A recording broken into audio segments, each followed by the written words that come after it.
The Fine Art of Small Talk. Introduction. Unleashing the Power of Small Talk. For many, the mere thought of small talk can evoke feelings of dread. It's often dismissed as shallow or meaningless, a perfunctory exchange of words that rarely holds value.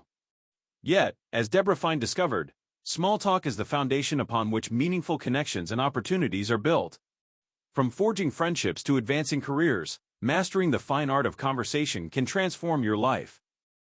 Debra Fine's journey is an inspiring one. Growing up, she struggled with feelings of exclusion and self-doubt. As an overweight, shy child, she often found herself retreating into the safety of books rather than navigating the complexities of social interaction. This carried into her adult life, where as an engineer, she avoided small talk and stuck to technical discussions, missing countless opportunities for connection and growth. But when she embarked on a mission to reinvent herself, Fine learned that the art of small talk isn't an innate gift reserved for extroverts, it's a skill that anyone can develop. Through years of study, practice, and an observation, she discovered strategies that helped her break free from the confines of social awkwardness.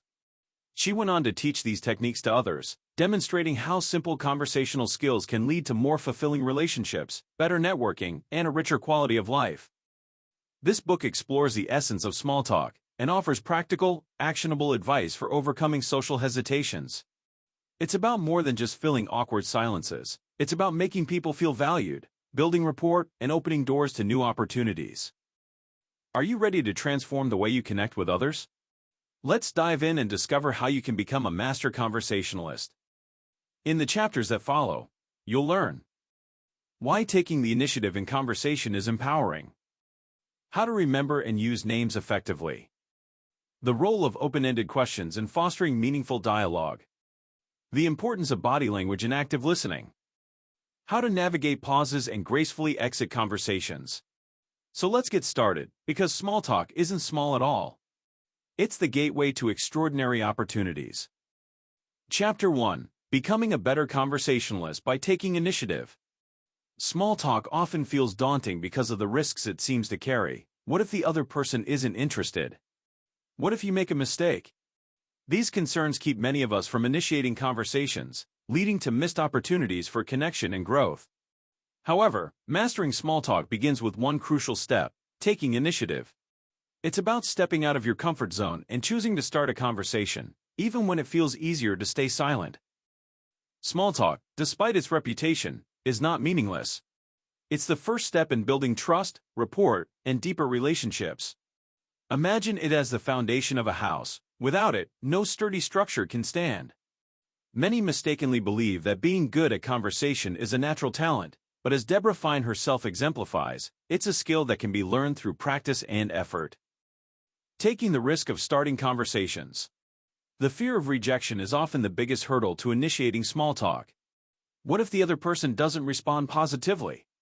This fear, however, is often overblown. Most people are as eager for connection as you are, but they may also hesitate to start a conversation for the same reasons. Taking the first step not only puts you in control of your social interactions, but it also signals confidence and openness, two qualities that draw people in. Start with something simple, such as a smile or a friendly hello. Smiling is a universal gesture that immediately makes others feel at ease. Pair it with eye contact to show genuine interest, and you've already laid the groundwork for a positive interaction. If initiating small talk feels overwhelming, practice in low-pressure environments. For instance, try greeting people at the grocery store or smiling at passers-by in a park. These small exercises build confidence over time, making it easier to approach someone in a professional or social setting. Silence isn't golden. Fine shares a poignant story from her own experience to illustrate the importance of taking initiative. At corporate events, she admired a senior vice president, Bob, for his ability to mingle effortlessly. However, Fine's shyness kept her from introducing herself. Later, when she needed to pitch a sales proposal to Bob, he rejected her outright, saying, "You've ignored me at every event we've attended. I have no interest in buying anything from you." This incident underscores a crucial point. Shyness can often be mistaken for arrogance or disinterest. By not taking the initiative, you risk not only missed opportunities but also unintentionally sending the wrong message. Embracing the power of initiative. Starting a conversation is about more than just overcoming fear. It's about choosing to engage with the world around you. Each interaction holds the potential to create a new connection, open a door, or simply brighten someone's day. By taking initiative, you're not just improving your conversational skills, you're enriching your life. So, the next time you find yourself hesitating, remember this: the most meaningful conversations often begin with the simplest of gestures. Smile, say hello, and take that first step, because the art of small talk starts with you. Chapter 2: The Power of Names and Building Connections. One of the simplest yet most powerful tools in conversation is remembering and using someone's name. Dale Carnegie once said, "A person's name is to that person the sweetest sound in any language." This principle is not just a cliché, it's a profound truth about human nature. Remembering someone's name shows that you care, and it creates an instant sense of connection and validation. Why names matter? When you use someone's name, you acknowledge their identity and individuality. It's a way of saying, "You matter, and I see you." This simple act can transform an ordinary conversation into a meaningful interaction. Conversely, failing to remember someone's name can leave them feeling overlooked, or worse, unimportant. Debra Fine highlights how easily people forget names, because they're often too distracted during introductions. Instead of focusing on the person's name, they're busy preparing their own response or worrying about making a good impression. This lack of attention leads to missed opportunities for connection. Techniques for remembering names. To master the art of remembering names, you first need to listen attentively during introductions.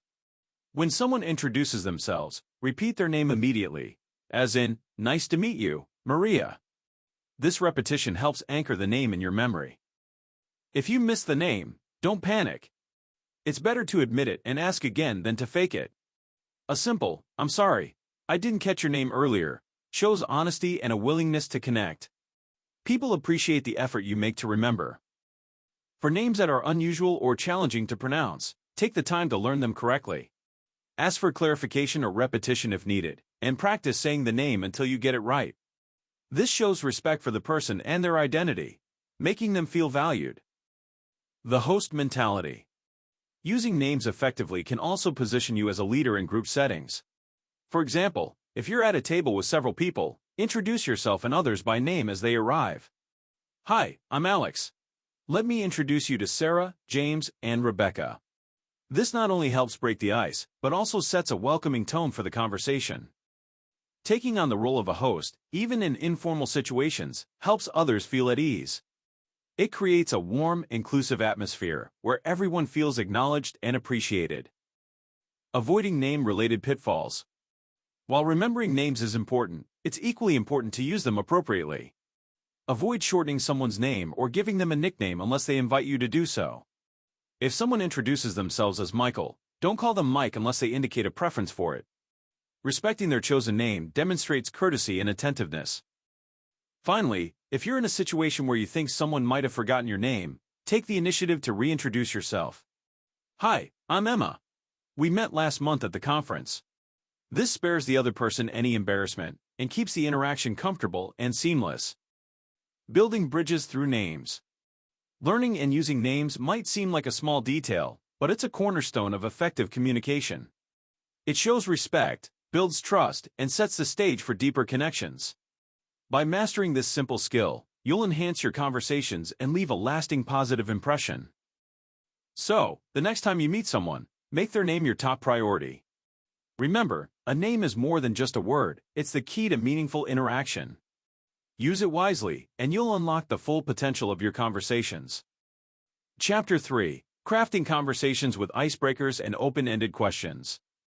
Starting a conversation can feel intimidating, but with the right tools, it becomes an art form anyone can master. Icebreakers and open-ended questions are your gateway to effortless dialogue, transforming potentially awkward silences into flowing, engaging conversations. The role of icebreakers. Icebreakers are the conversational equivalent of turning on a light in a dark room. They set the tone, break down barriers, and establish a sense of comfort. Many people hesitate to start conversations, fearing they'll say the wrong thing or be perceived as intrusive. But the truth is, most people welcome the chance to connect, they're just waiting for someone else to take the first step. An effective icebreaker doesn't need to be profound. Simple observations about your environment or shared experiences work wonders. For example, at a wedding, you might say, "The bride looks stunning, doesn't she? How do you know the couple?" Or at a business seminar, "What inspired you to attend this session?" These straightforward statements invite participation and open the door to further discussion. Debra Fine recounts a memorable experiment where a man used the line, "What's your sign?" to start conversations at a party. Though it might seem outdated, the line worked because it showed genuine interest and confidence. The lesson? Almost any opening works if it's delivered with sincerity and enthusiasm. The power of open-ended questions. Once the ice is broken, the real skill lies in keeping the conversation alive. Open-ended questions are your secret weapon here. Unlike closed questions, which can be answered with a simple yes or no, open-ended questions invite elaboration and reveal more about the other person's thoughts, experiences, or opinions. Consider the difference between "Did you have a good weekend?" and "What did you enjoy most about your weekend?" The first question might yield a polite but unremarkable response like "Yes, it was fine." The second encourages storytelling, giving your conversation partner a chance to share something meaningful. Techniques for engaging dialogue. If you're unsure where to start, look to the acronym form: family, occupation, recreation, and miscellaneous. This provides a mental checklist of topics that people generally enjoy discussing. For example, you might ask, "How did your kids enjoy their summer break?" Family. Or "What's the most rewarding part of your job?" Occupation. These prompts are versatile and can be tailored to suit any context. For casual encounters, focus on shared experiences or observations. For instance, if you're standing in line at a coffee shop, you could comment on the menu, "That new hazelnut latte sounds tempting. Have you tried it yet?" This type of observation feels natural and encourages engagement without pressure. Handling tough audiences. Some conversations, especially with teenagers or introverts, require extra finesse. Debra Fine recalls how she engaged her son in meaningful dialogue despite his one-word answers. When asking about his day at school, she followed up with specific prompts like, "What was the most fun thing you did today?" Or "Tell me about one class you enjoyed." These targeted questions nudged him toward more detailed responses, fostering a deeper connection. Gauging and respecting boundaries. Not every open-ended question will land, and that's okay. Pay attention to verbal and nonverbal cues. If someone changes the subject or gives brief answers, they may not feel comfortable discussing certain topics. Respect their boundaries and pivot to a safer subject, ensuring the conversation remains enjoyable for both parties. The key to connection. The beauty of icebreakers and open-ended questions lies in their simplicity and adaptability. They allow you to connect authentically, show interest, and create a dialogue that feels natural rather than forced. Remember, great conversations aren't about dazzling the other person with wit or knowledge. They're about making the other person feel heard, valued, and comfortable. By mastering these techniques, you'll not only enhance your conversational skills, but also build lasting relationships that enrich your personal and professional life. Chapter 4: The Importance of Body Language and Active Listening. Conversations aren't just about the words we speak, they're equally shaped by how we listen and the nonverbal signals we send. Body language and active listening are crucial elements of effective communication, helping us foster genuine connections and avoid the pitfalls of miscommunication. Nonverbal cues, the silent communicators. It's said that actions speak louder than words, and this is especially true in conversations. Studies reveal that over 65% of communication is nonverbal, meaning our body language often conveys more than the actual words we use. Imagine talking to someone who is constantly glancing at their phone, crossing their arms, or looking around the room. Even if they're saying, "I'm interested," their body language tells a different story. These signals can make you feel dismissed or undervalued, leading to frustration or disengagement. To build rapport and show genuine interest, adopt positive body language. Maintain eye contact, lean slightly forward, and keep your posture relaxed. Nod occasionally to show understanding and agreement, and use open gestures to indicate that you're engaged. These cues communicate attentiveness and make your conversation partner feel valued. Listening with intent. Listening is often misunderstood as simply waiting for your turn to speak. In reality, active listening requires focus, patience, and a genuine effort to understand the other person's perspective. Active listening involves not just hearing the words but processing their meaning. It means silencing your inner monologue and resisting the urge to think about your next response while the other person is still talking. Instead, immerse yourself in what they're saying. For example, Debra Fine recalls an interaction with a child who expressed frustration with his father. The child said, "You're not listening to me with your eyes." Though the father could repeat everything the child had said, his lack of eye contact and distracted demeanor sent the message that he wasn't fully present. This highlights the importance of giving undivided attention to make others feel heard and validated. Using verbal cues to enhance engagement. In addition to body language, verbal cues play a vital role in active listening. Simple phrases like, "I see, that's interesting," or "Tell me more about that" signal your engagement. When appropriate, summarize what the speaker has said to confirm your understanding. For instance, you might say, "So, you're saying that the team dynamic changed after the new hire." This not only demonstrates that you're paying attention, but also encourages the other person to elaborate. Avoiding common pitfalls. While listening attentively is essential, there are some pitfalls to avoid. One common mistake is interrupting. Even if you're excited to share a related thought, cutting someone off can come across as dismissive. Instead, wait for a natural pause before contributing. Another challenge is managing distractions. It's easy to let your mind wander during a conversation, especially if you're tired or uninterested. Combat this by consciously refocusing your attention and reminding yourself of the value of the interaction. Building connections through validation. The goal of active listening and positive body language is to make your conversation partner feel validated. Validation goes beyond simply acknowledging someone's words. It involves showing empathy and understanding. For example, if a friend shares a challenge they're facing, resist the urge to immediately offer solutions. Instead, empathize by saying, "That sounds really tough. I can see why you'd feel that way." Validation creates a sense of trust and connection, making the other person feel safe to share more openly. Over time, these moments of genuine engagement strengthen relationships and build mutual respect. The transformative power of presence. Mastering body language and active listening transforms conversations from superficial exchanges into meaningful connections. By being fully present, both physically and mentally, you show that you value the other person and what they have to say. This level of attentiveness requires practice, but the rewards are well worth the effort. Not only will you become a better conversationalist, but you'll also deepen your relationships and leave a lasting positive impression on everyone you meet. Chapter 5: Avoiding awkward pauses and sustaining conversations. Even the most skilled conversationalists encounter moments of silence, those dreaded lulls where neither party knows what to say next. These pauses can make both participants feel awkward, and if not handled skillfully, can cause the conversation to fizzle out altogether. Fortunately, there are strategies to avoid these moments and keep your discussions engaging and dynamic. Preparation, your secret weapon against silence. Preparation might seem unnecessary for casual conversations, but having a mental toolkit of topics and questions can help you navigate any unexpected pause. Think of it like carrying an umbrella on a cloudy day. You might not need it, but you'll be glad you have it if the rain starts. Start by building a repertoire of general, lighthearted topics that are universally relatable. Current events, popular movies, or recent cultural trends are great choices. For instance, you might say, "I just saw the latest superhero movie over the weekend. Have you seen it? What did you think?"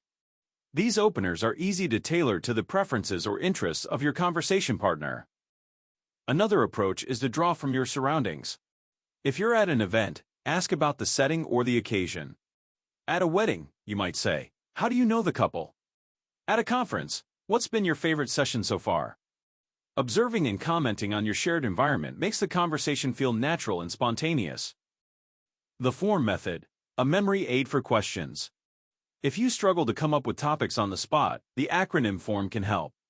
It stands for family, occupation, recreation, and miscellaneous. These categories cover a wide range of conversational topics, giving you a solid framework to fall back on. For example, you might ask about family by saying, "Do you have any siblings?" Occupation questions could include, "How did you get started in your career?" Recreation might lead to, "What do you like to do in your free time?" And miscellaneous topics could cover anything from travel plans to favorite books. By using the form method, you'll always have a list of go-to topics to keep the conversation moving. Spotting and responding to cues. Sometimes, the best way to avoid awkward pauses is to pay attention to conversational cues. Your partner's responses often contain hints about their interests or experiences, which you can use to steer the discussion. For example, if someone mentions they recently took a cooking class, you can follow up with, "That sounds fun. What kind of dishes did you learn to make?" This shows genuine interest and encourages them to elaborate, keeping the dialogue flowing naturally. If a conversation slows down, don't panic. Use reflective statements like, "That reminds me of," or ask a related question to pivot to a new topic. Smooth transitions demonstrate your attentiveness and keep the energy alive. Handling challenging situations. Not all pauses are created equal. Some arise because your conversation partner is shy or introverted. In these cases, gentle encouragement and open-ended questions can help them feel more comfortable. For example, instead of asking, "Did you enjoy your weekend?" try, "What was the highlight of your weekend?" This invites them to share more detailed responses. Other pauses may occur when sensitive topics arise. If someone seems hesitant or uncomfortable, gracefully redirect the conversation to a neutral subject. Respecting boundaries fosters trust and ensures a positive interaction. Using humor to break the tension. Laughter is a powerful tool for dispelling awkwardness. A lighthearted comment or self-deprecating joke can ease tension and create a more relaxed atmosphere. For instance, if there's an unexpected lull, you might say with a smile, "Well, I guess we just solved all the world's problems, huh?" This playful remark acknowledges the silence without making anyone feel self-conscious. Practicing the art of recovery. Even with preparation, pauses will still happen from time to time, and that's okay. What matters most is how you handle them. Stay calm, smile, and take a moment to regroup. Awkward silences only become awkward if you let them. By maintaining your composure and using the strategies outlined here, you'll be able to recover quickly and keep the conversation on track. Building confidence through practice. Mastering the art of sustaining conversations takes time and effort, but every interaction is an opportunity to improve. The more you practice asking questions, responding to cues, and navigating pauses, the more natural these skills will become. With preparation, attentiveness, and a willingness to adapt, you can turn even the most stilted exchanges into engaging dialogues. Remember, every great conversationalist started as a beginner, and with consistent practice, you too can become a pro at keeping the conversation alive. Chapter 6: Exiting Conversations Gracefully. Every conversation has its natural conclusion, and knowing how to exit a dialogue skillfully is as important as starting one. Whether you're navigating a networking event, a social gathering, or a one-on-one exchange, the ability to leave a conversation with poise ensures you maintain good relationships and leave a positive impression. The art of a smooth exit. When it's time to move on, your exit should feel seamless and considerate. One of the simplest and most effective ways to transition out of a conversation is to circle back to the topic that brought you together. For instance, if you started by discussing a shared interest, you might say, "It's been wonderful chatting about photography. I've learned so much from your insights. I need to catch up with another friend before the evening ends, but I hope we can connect again soon." This approach not only acknowledges the value of the interaction but also closes the loop, leaving the other person with a sense of completion. Use honesty as your anchor. Honesty is the cornerstone of any effective exit strategy. Rather than concocting an elaborate excuse to leave, simply state your intention with sincerity. For example, "I promised myself I'd meet a few more people tonight, so I'm going to circulate a bit. It was great talking to you." This type of directness avoids misunderstandings and demonstrates respect for the other person's time. By framing the exit as part of your own goals, you make it clear that your departure isn't personal. Diplomatic phrases to keep in mind. If you're leaving a challenging or dull conversation, tactful language can help you maintain the relationship without burning bridges. Phrases like, "I've really enjoyed our chat, but I need to step away for a moment," or "I want to check out the keynote speaker before the session ends," allow you to exit gracefully.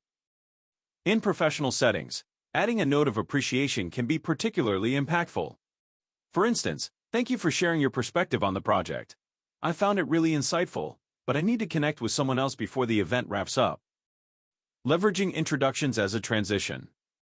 Introducing your conversation partner to someone else is a clever way to transition while adding value to the interaction. You could say, "I'd love for you to meet Sarah. She's an expert in the field we were just discussing." Let me introduce you before I step away. This approach shifts the focus to the new connection, leaving both parties engaged while allowing you to bow out. It also positions you as a connector, enhancing your reputation as a thoughtful and resourceful individual. Handling persistent conversation partners. Sometimes, you'll encounter someone who doesn't pick up on subtle cues or who is reluctant to let the conversation end. In these cases, you may need to be more assertive while remaining polite. Acknowledge their enthusiasm by saying, "I've really enjoyed our discussion, and I hope we can continue it another time. Right now, I need to step away to take care of something." Using definitive language like, "I need to," helps establish clear boundaries without offending the other person. Be mindful of follow-through. If your exit includes a promise, such as following up with an email, sharing a resource, or scheduling another meeting, ensure you follow through promptly. Failing to do so could undermine the positive impression you've worked to create. Set reminders or jot down notes to keep track of these commitments. For example, if you ended a conversation by saying, "I'll send you the link to that article we discussed," make sure to do it within a day or two. This small act reinforces your reliability and helps cement the connection. The 2-drink rule. Borrowing a strategy from journalist George Plimpton, carrying 2 drinks at social events can give you an easy out. If you find yourself in an endless conversation, you can politely excuse yourself by saying, "Excuse me, I need to deliver this drink to a friend." While it may seem like a lighthearted tactic, it's a practical and respectful way to move on without making the other person feel dismissed. Graceful exits build stronger networks. Leaving a conversation isn't about shutting the door. It's about opening new opportunities while keeping existing connections intact. By exiting thoughtfully, you signal that you value the interaction and respect both your time and theirs. Whether you're transitioning to another conversation, fulfilling a commitment, or simply stepping away for a moment of rest, the key is to remain considerate, clear, and authentic. With these strategies in your toolkit, you'll navigate even the trickiest exits with confidence and professionalism, ensuring that every conversation ends on a positive note. Conclusion: mastering the fine art of small talk. Small talk isn't just idle chatter, it's the cornerstone of meaningful connections, personal growth, and professional success. By understanding and mastering the principles of effective communication, you can transform from a hesitant conversationalist to a confident and engaging communicator. The journey recapped. From initiating conversations with courage to gracefully exiting them with poise, this journey has equipped you with the tools to navigate any social interaction. You've learned the importance of taking risks, remembering names, and using open-ended questions to foster engaging dialogue. You've discovered how active listening, positive body language, and careful observation can keep conversations flowing naturally. And, most importantly, you've gained insights into how to exit a conversation without leaving anyone feeling dismissed or undervalued. Why it matters. Effective small talk isn't about being the loudest or the most outgoing person in the room. It's about showing genuine interest in others, making them feel heard and valued, and creating an environment where ideas and relationships can flourish. Whether you're at a networking event, a family gathering, or meeting someone for the first time, these skills are universally applicable and deeply impactful. Small talk isn't just about the words you say, it's about the connections you create. When you approach conversations with authenticity, curiosity, and a willingness to engage, you open doors to new opportunities, stronger relationships, and a richer life. A lasting impression. Every conversation is a chance to leave a lasting impression. By employing the techniques outlined in this guide, you'll not only improve your conversational skills but also inspire confidence, trust, and warmth in those you meet. You'll become the kind of person people remember, not for the words you say, but for the way you make them feel. The next step. Small talk is a skill that grows with practice, so don't be afraid to step out of your comfort zone and put these strategies to the test. Whether it's greeting a stranger with a smile, diving into a deep conversation with a colleague, or mastering the art of graceful exits, every interaction is an opportunity to refine your craft. As you continue to practice, you'll find that small talk becomes second nature. What once felt daunting will feel empowering, and the connections you create will enrich your life in ways you never imagined. Closing thought. Mastering the fine art of small talk isn't just about being a better conversationalist. It's about becoming a better person, someone who listens deeply, engages fully, and leaves every conversation a little brighter. So take the leap, embrace the power of small talk, and watch as your world expands in meaningful and extraordinary ways.